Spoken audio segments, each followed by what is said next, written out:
começar a nossa escola bíblica. Eu vou pedir para o presbítero orar para nós, para a gente começar a nossa reunião em conjunto. Isso. Bondoso Deus, amado Pai, obrigado, Senhor, mais de estar aqui na tua casa, para poder ti. Deus, obrigado por cada vida aqui presente. Esteja com cada família, Senhor.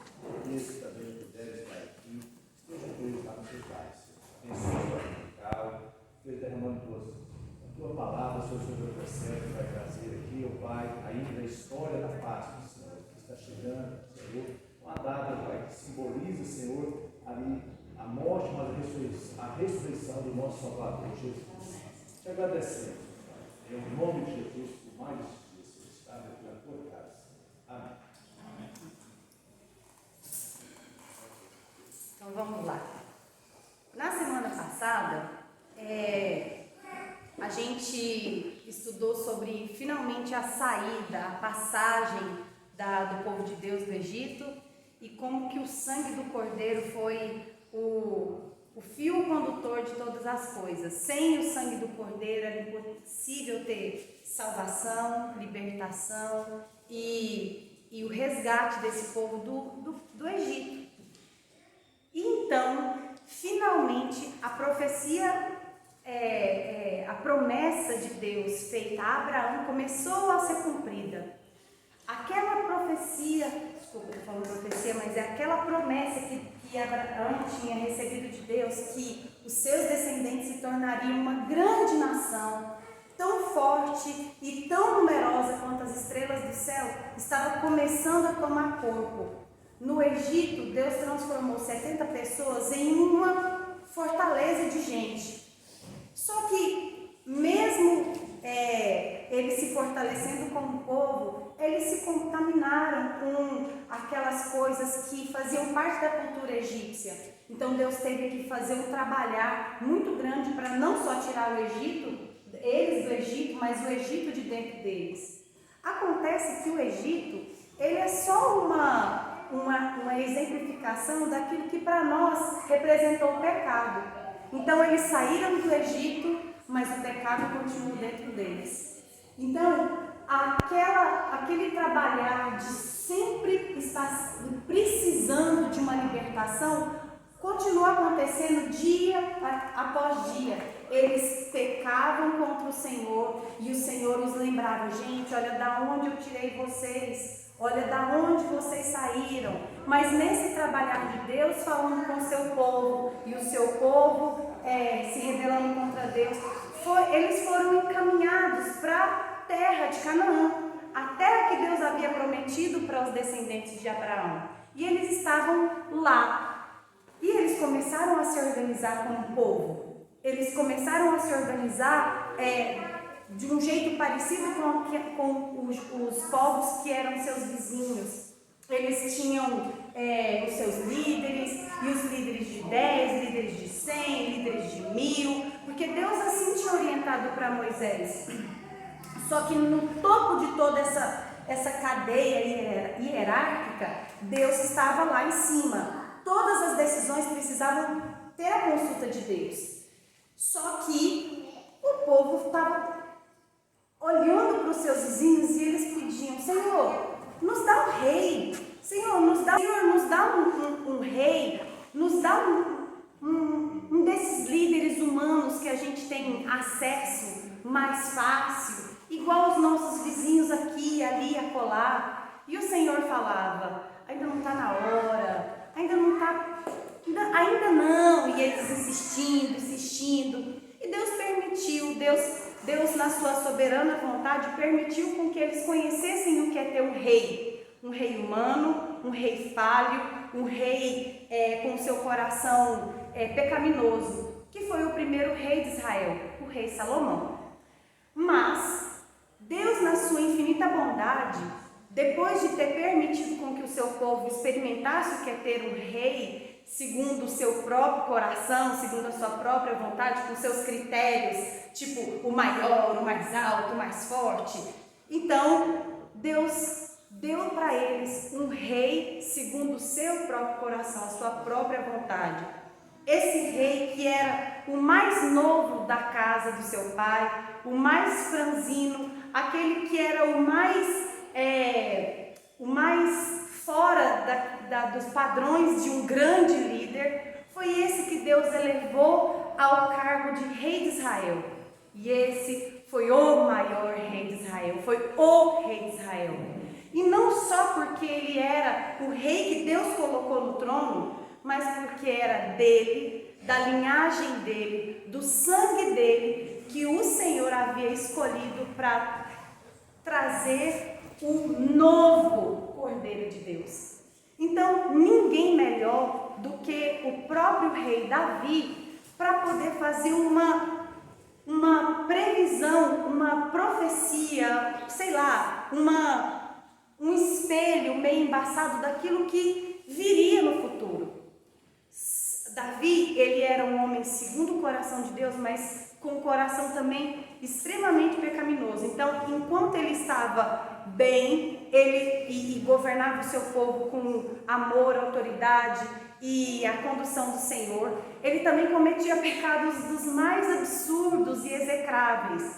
Um assassino, um homem que colocou um amigo seu na frente da batalha para morrer, para poder possuir a sua esposa. Então era esse homem que, nas suas infinitas contradições, que Deus escolhe para trazer da sua linhagem o novo cordeiro, aquele cordeiro definitivo. Mas não é só o fato de Davi ser o tataravô terreno de Jesus, mas ele traz uma informação muito importante para aqueles que virão lá na frente. A gente gosta muito de focar nas profecias de como Jesus nasceu, naquelas profecias de Isaías, naquelas profecias de Jeremias, que fala que ele nasceria de Belém, que ele nasceria da menor casa, que ele seria da linhagem de Davi.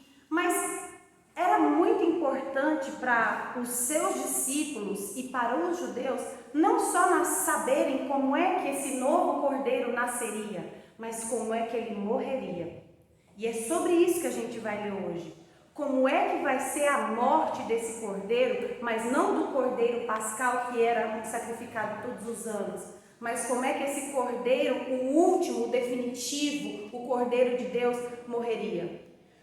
Então, imaginem que uma pessoa que nunca pegou a Bíblia, nunca leu o Antigo Testamento, mas conhece as histórias, que conhece a Bíblia de um jeito superficial, que de vez em quando assiste aquela novela da Record, ela pega, abre a Bíblia e resolve ler aqui os Salmos, e ela lê o Salmo 1, Salmo 2, Salmo 3, chega no Salmo 22. E aí ele lê o seguinte, gente, pode abrir lá, Salmo 22. Essa pessoa conhece a Bíblia de maneira superficial, porque ela está num país cristão, porque porque a avó dela contava umas histórias, de vez em quando, no Natal ela ia na igreja, então ela conhece assim, superficialmente, mais ou menos, sabe quem foi Jesus, fez um punhado de milagres, e aí ela começa a ler a Bíblia e ela se depara com esse texto aqui. Todo mundo abriu? Amém. E ele começa assim: Deus meu, por que me desamparaste? Por que se acham longe de minha salvação as palavras de meu bramido? Meu Deus, clamo de dia e não me respondes, também de noite, porém não tenho sossego. Contudo, tu és santo, entronizado entre os louvores de Israel. Nossos pais confiaram em ti, confiaram e os livraste. A ti clamaram e se livraram, confiaram em ti e não foram confundidos. Mas eu sou verme, não sou homem, opróbrio dos homens, vergonha dos homens e desprezado do povo. Todos os que me veem zombam de mim, afrouxam os lábios e meneiam a cabeça. Confiou no Senhor, livre-o ele, Salve-o, pois tem nele prazer. Contudo, tu és quem me fez nascer e me preservaste, estando eu ainda no seio de minha mãe. A ti me entreguei desde o meu nascimento, desde o ventre de minha mãe. Tu és meu Deus. Não te distancie de mim, porque a tribulação está próxima e não há quem me acuda. Muitos touros me cercam, fortes touros de Bazã me rodeiam. Contra mim abrem a boca, como faz o leão que despedaça e ruge. Derramei-me como água, e todos os meus ossos se desconjuntaram. O meu coração fez-se como cera, derreteu-se dentro de mim, secou-se o meu vigor. Como um caco de barro, a língua se apega ao céu da boca, e assim me deitas no pó da morte. Cães me cercam, uma súcia de malfeitores me rodeiam. Transpassaram-me as mãos e os pés. Posso contar todos os meus ossos, eles estão olhando e encarando em mim. Repartem entre si as minhas vestes, e sobre a minha túnica deitam sortes. Tu, porém, não te afastas de mim. Tua força minha, apressa-te em socorrer-me. Livra a minha alma da espada e das presas do cão a minha vida. Salva-me das fauces do leão e dos chifres do búfalo. E sim, tu me respondes. Uma pessoa que conhece sobre o sacrifício de Jesus na cruz, ele pode olhar para esse texto aqui e dizer que é um texto poético, de uma testemunha ocular da morte de Jesus, dada a quantidade de detalhes e coisas pequenas que só quem presenciou a morte de Jesus poderia ver. Vocês conseguem achar comigo alguns desses detalhes que aconteceram na morte de Jesus e que Davi fala aqui nesse salmo? Vamos ver. Vocês... O versículo 1. Jesus lá na cruz ele fala: Deus meu, por que me desamparaste? Então essa aqui é a primeira. Gente, já vou riscando aqui os detalhes que eu mesmo fui colocando aqui. A mesma frase que Jesus fala na cruz é a frase que Davi começa o seu primeiro versículo desse salmo. Isso aqui era uma música, gente. Essa era uma música que tinha que ser cantada no ritmo de uma outra música. A outra música cujo ritmo eles imitavam era a música Corsa da Manhã. Não tem como a gente saber que música que é essa, mas o texto diz que isso aqui era uma canção. Então era algo que era cantado entre o povo de Israel, que foi composto pelo rei Davi, num dos seus momentos de sofrimento. Mas a inspiração divina, ela é uma coisa tão absurdamente maravilhosa que quando Davi compôs essa música em um momento de sofrimento dele, ele acabou escrevendo, sob inspiração do Espírito Santo, uma coisa que iria acontecer muito lá na frente com o seu, entre aspas, descendente. O que mais? A primeira frase de Jesus, que ele está no momento de sofrimento. Qual outra? Você quer... 7. O versículo 7, vamos ver aqui, ó. Todos os que me veem zombam de mim, afrouxam-se os lábios e meneiam a cabeça. Sabe aquela pessoa que quer zombar? Abra lá para mim, meu irmãozinho, Mateus 27, 39. Corre lá, para vocês verem que é exatamente esse termo que o Evangelho de Mateus fala. Mateus 27, 39. Está aqui. Você mesmo. Pode ler. Os que iam passando blasfemavam dele, meneando a cabeça e dizendo: ó tu que destróis o santuário em 3 dias, o reedificaste, salva-te a ti mesmo, se és filho de Deus, e desce da cruz. Exatamente. Eles zombavam de Jesus dizendo, meneando a cabeça, e a palavra usada é a mesma. Se o Senhor, você está dizendo que o Senhor é Deus? Então desce da cruz. Desce daí. Você não é Deus? Desce daí. E meneavam a cabeça e, qual que é a outra palavra? Faziam um barulho de zombaria com a boca. No versículo 7, tá certinho. O que mais? A fala de Jesus, a zombaria, o que mais? O versículo 8. Confiou no Senhor, livre-o ele, salve-o, pois tem nele prazer. Tá, é o que ele acabou de dizer. Você não confiou no Senhor, então que o Senhor te livre. É exatamente isso que as pessoas zombavam de Jesus quando elas estavam meneando a cabeça. Era isso que eles falavam. Você não confiou no seu Deus? Você não é o próprio Deus? Então se livre disso aí. É a continuação do versículo de Mateus, mas tem mais coisa. O 11. Jardim de Getsemane, é a aflição dele. Tu não distancie de mim, pois a minha tribulação está próxima e não há quem me acuda. O clamor de Jesus foi tão profundo que ele suava sangue. A aflição de Jesus e as orações de Jesus para que ele não passasse por aquilo ali sozinho, ou pelo menos para que ele não passasse por aquilo, era tão grande que ele chegava a suar sangue. Mas no final de sua oração ele disse: mas que seja feita a sua vontade. Alguém falou 13: contra mim abrem a boca como um leão que despedaça e ruge. A gente lembra daquela cena que os romanos estavam todos em volta dele, gritando e escarnecendo daquele ato que Jesus estava fazendo, completamente voluntário. Mas tem mais. 14 também. Versículo 14. Agora você está começando a chegar nos detalhes. Derramei-me como água. Jesus estava lá no Calvário, quando um dos soldados enfia-lhe a lança no seu lado, e ao invés de jorrar sangue, jorra água em cima desse homem, desse soldado. E quando ele recebe aquela chuva que sai de dentro de Jesus, ele dobra o joelho e fala: verdadeiramente esse homem era o Filho de Deus.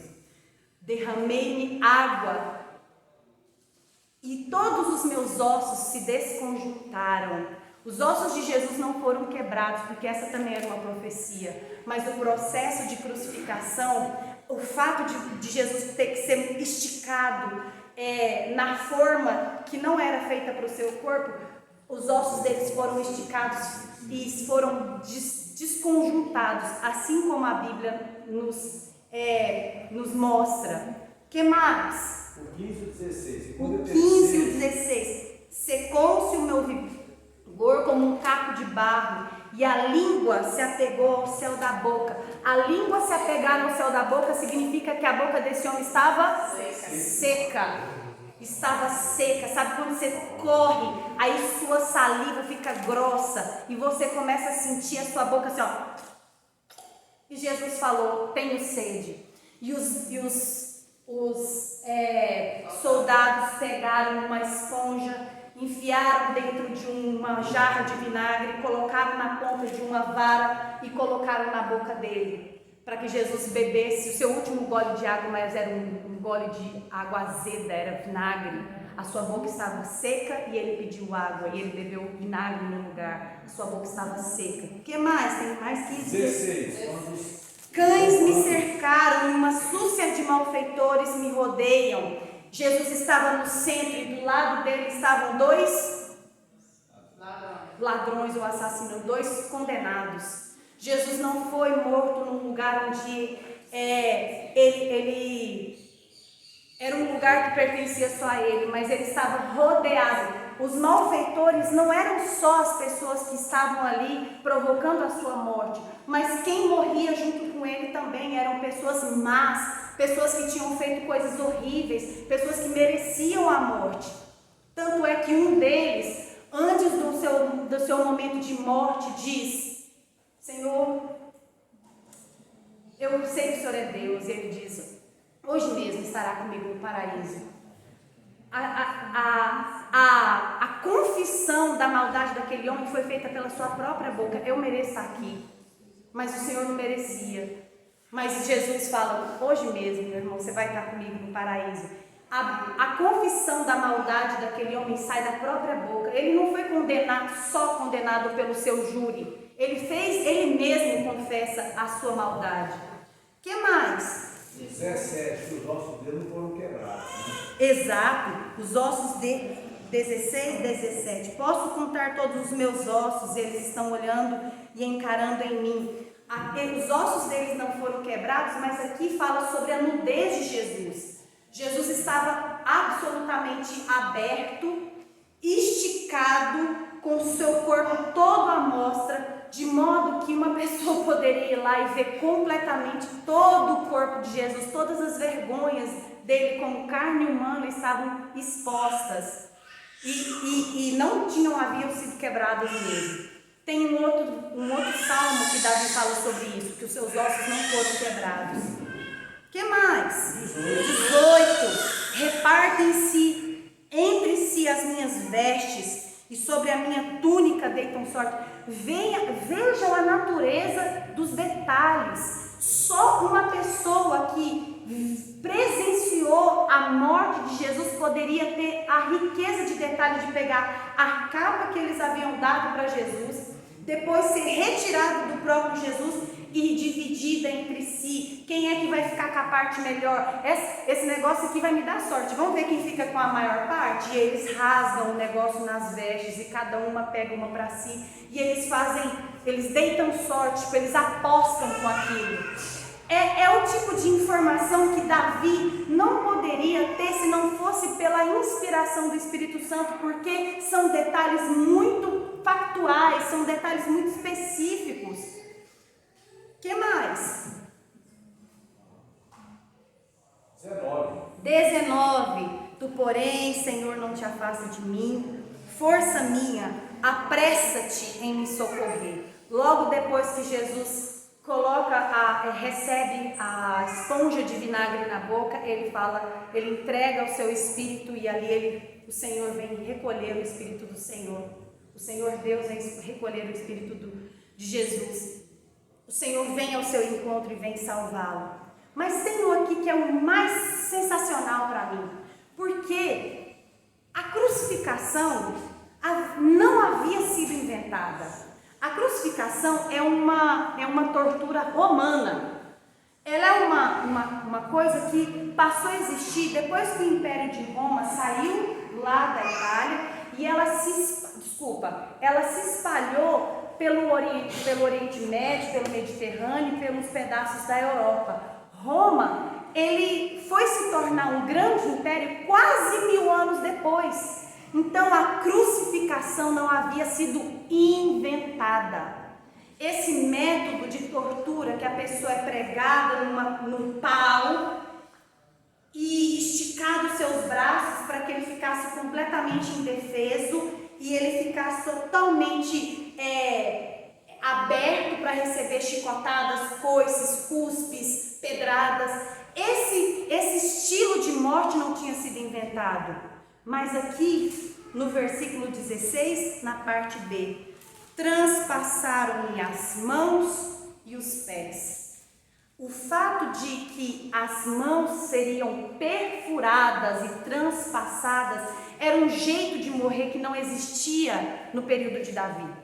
Aqui nesse período existiam outras formas de morrer. O Império Babilônico estava crescendo, inclusive daqui a pouco eles vão ser levados cativos na Babilônia, daqui a pouco assim, algum tempo depois eles vão ser levados cativos à Babilônia. Eles tinham outro jeito de morrer. Sabe um jeito que eles faziam para poder torturar os seus malfeitores?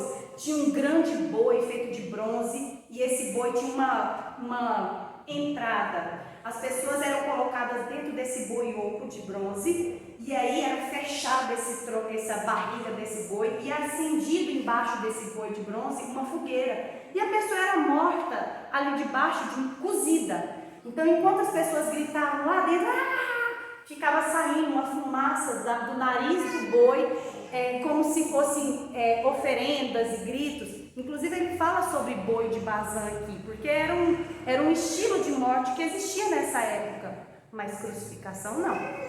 Furar as mãos e os pés de uma pessoa esticada até que os seus ossos se desconjuntassem, não. Esse não era o tipo de morte que existia, mas Davi inspirado pelo Espírito Santo, mostra, descreve com coisas muito detalhadas como é que o Cordeiro de Deus seria morto. Por quê? Porque não bastava saber como o Cordeiro nasceria, como Isaías nos fala.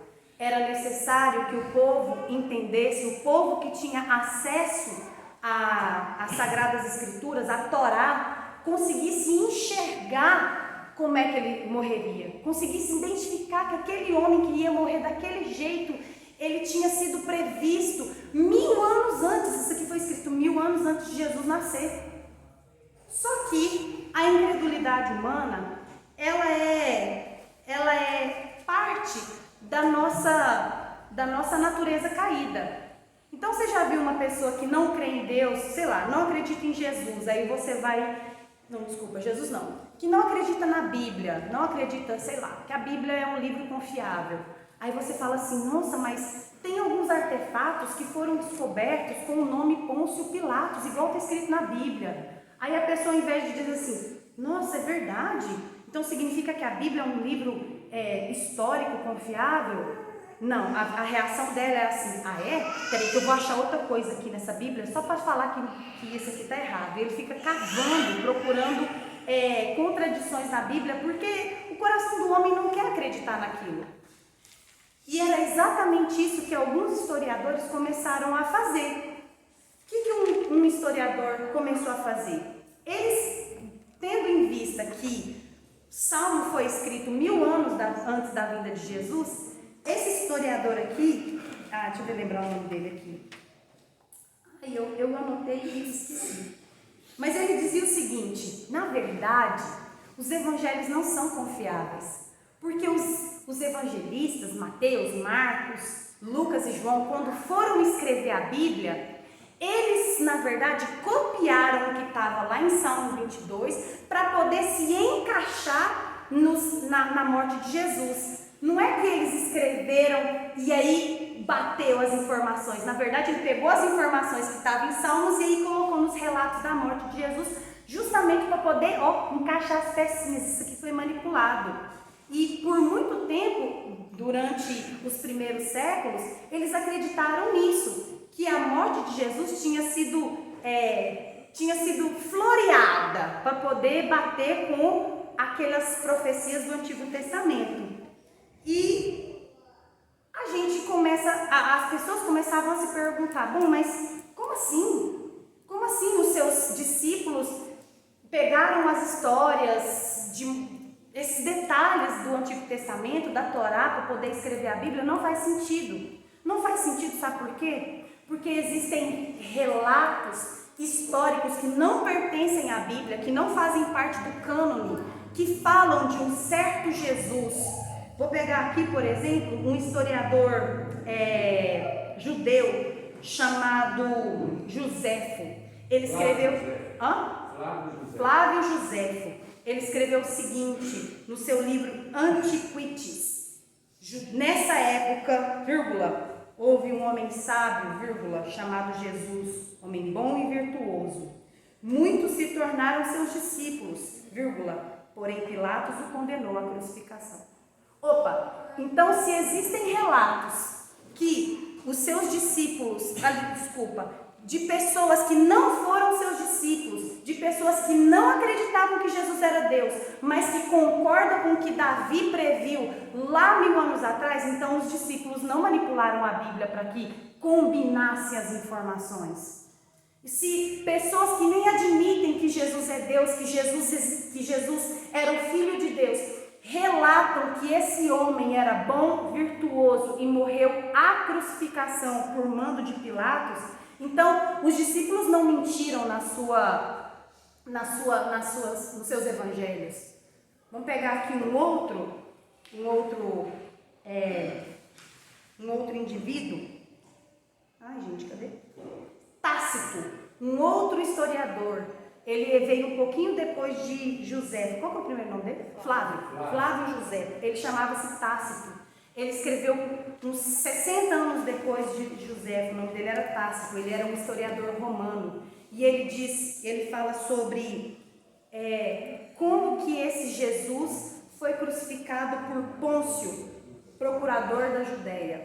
Então, esses relatos que são bíblicos, de pessoas que não acreditavam que Jesus era Deus, mas que ele morreu de um jeito cruel, crucificado, que ele era bom, virtuoso, fez milagres e que foi condenado de maneira injusta e que suas vestes foram rasgadas, nos revela que os seus discípulos não manipularam a Bíblia e que a Bíblia foi escrita por testemunhas oculares, enquanto outras testemunhas oculares estavam vivas, e que esses documentos são históricos e confiáveis. Se a gente não acredita nos evangelhos como fonte de verdade, porque as pessoas que escreveram foram inspiradas por Deus, que acreditemos pelo menos que elas são fonte de verdade, porque outros historiadores dão base para que a Bíblia seja confiável. Outras pessoas, outros textos concordam com o que os evangelhos escrevem.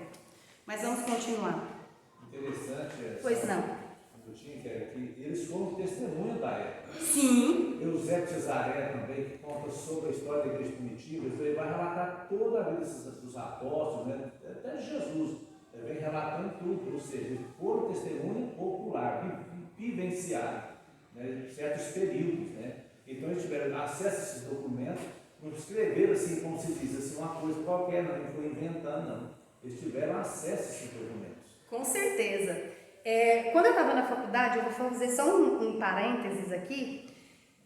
Eu não sei se os estudantes aqui, quem está na faculdade estuda ainda, a gente não tem muitos jovens aqui nessa sala. Ah lá, parece que o pessoal, principalmente se você fez uma faculdade pública, eles ficam jogando assim, um monte de informações para ver se você pega a isca deles. Então, eles zombam da fé, eles fazem chacota sobre a igreja e eles ficam esperando se manifestar. Aí, quando um crente ou um católico, alguém que confessa da fé cristã, levanta a mão e aí eles perguntam, mas por que você discorda disso? Aí a pessoa responde, é porque eu acredito na Bíblia. A Bíblia não diz assim. Aí eles ficam parecendo lobos assim, salivando, só para poder falar assim, mas a Bíblia?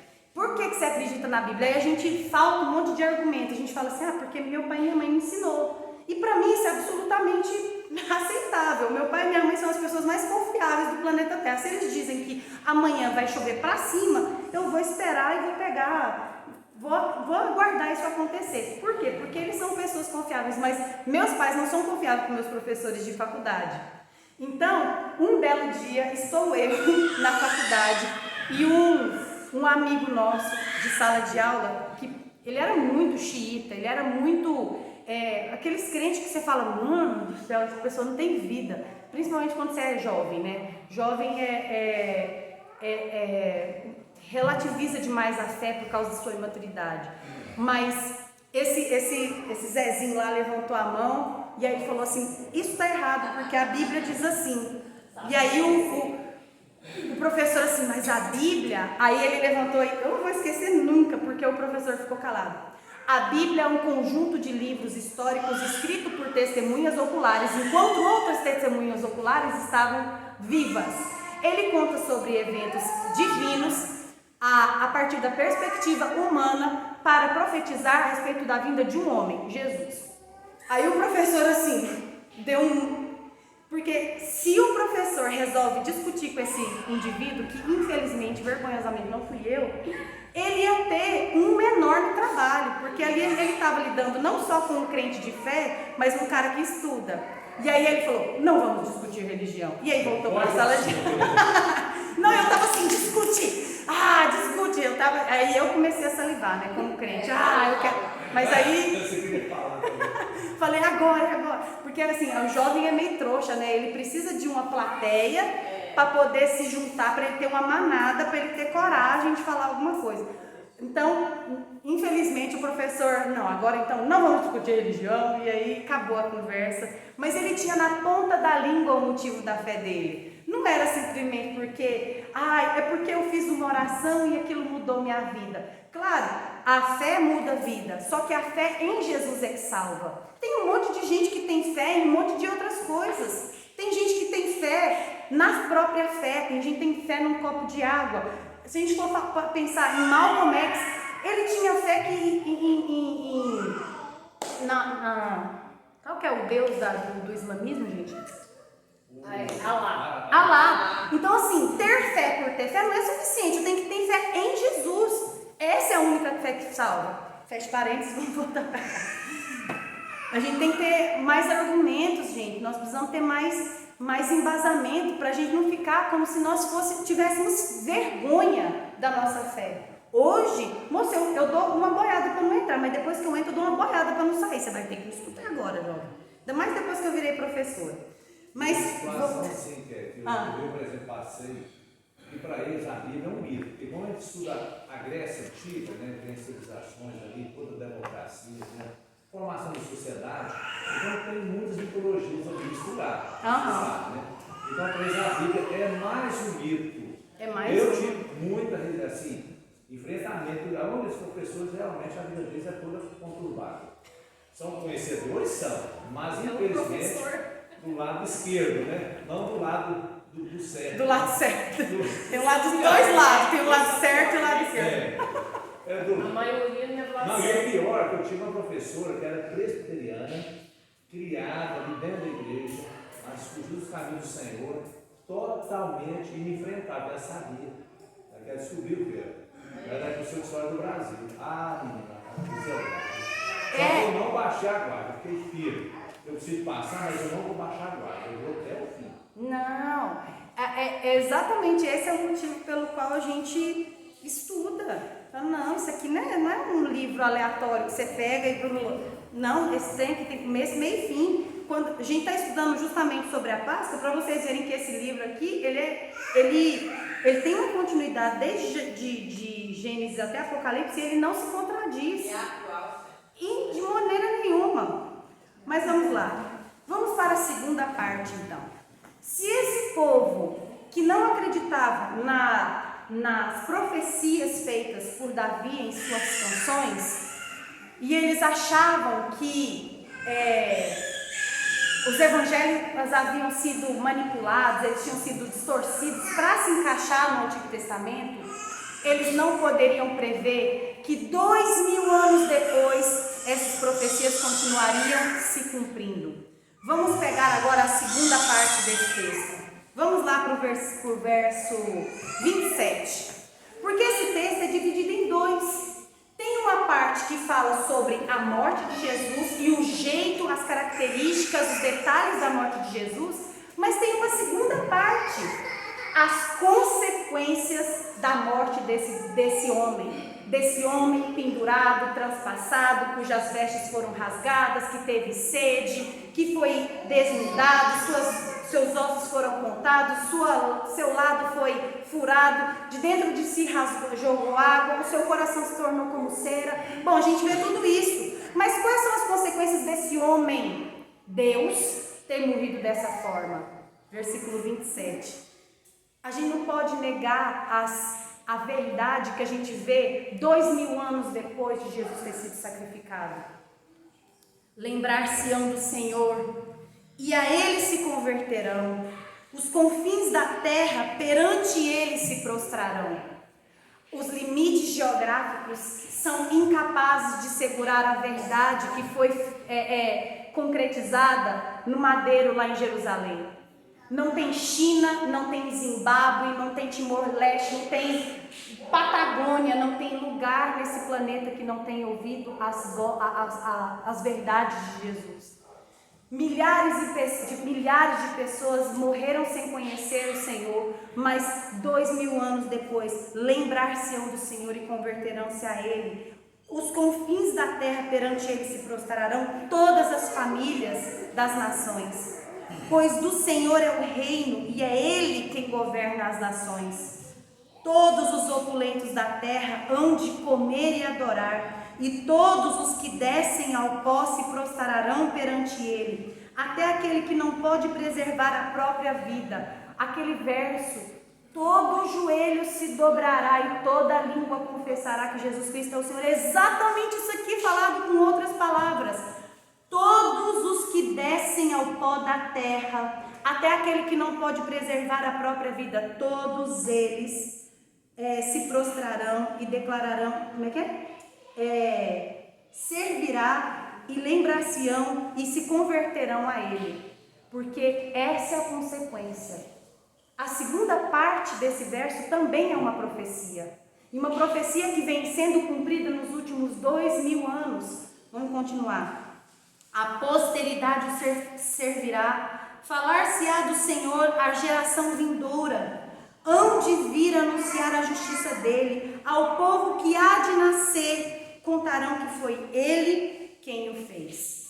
Todas as gerações seguintes e vindouras, reinos subiram, a Babilônia cresceu, a Babilônia desapareceu, o reino, os hunos subiram e desceram, a Roma cresceu e desapareceu, e depois o Império Britânico subiu e depois ele deixou de ser a grande potência mundial. Os americanos crescem e agora estão em decadência. Os chineses começam a crescer. Todas as nações, todas as gerações, todos os povos que passam a vir na terra, subindo e descendo, todos eles conhecerão e saberão que esse homem, cordeiro crucificado, morto pendurado, com mãos transpassadas, se lembrarão dele e se converterão a ele. E confessarão que esse homem, humilhado na frente de todos, rodeado de malfeitores, esse homem era Deus. O seu sacrifício foi previsto, foi cantado. Talvez as pessoas que cantaram essas músicas não entendessem completamente o que é que eles estavam cantando, mas a posteridade conseguiu captar a mensagem daquilo que Davi falava lá em suas canções. Lembrar-se-ão do Senhor e se converterão a ele. Até aquele que não pode poupar a sua própria vida, o servirá. A segunda parte é o que nós vivemos hoje. É o que nós realizamos hoje. É o que nós precisamos nos esforçar para que a gente faça parte dessa profecia que cumpre, faça parte desse povo que cumpre a profecia feita por Davi. Lá agora, 3.000 anos e meio atrás. Porque ela é eterna. Porque o reino do Senhor é eterno. E não só até o dia que a gente não sabe quando é que o Senhor Jesus vai voltar ou qual é o dia da nossa morte, mas para a eternidade. Então o nosso corpo pode definhar e morrer, mas as nossas almas ficarão eternamente com o Senhor, se lembrando que é Ele quem governa, é Ele que reina, é Ele o grande Senhor de todas as coisas. Quer mais? Alguma dúvida, minha gente? Alguma pergunta relacionada ao versículo, ao capítulo 22 de Salmos?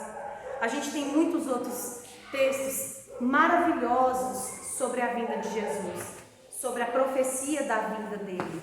A gente pega Isaías 52, a gente pega Jeremias 9, mas nenhum deles, honestamente, do meu ponto de vista falando, tem tantos detalhes quanto ao seu sacrifício, quanto o Salmo 22.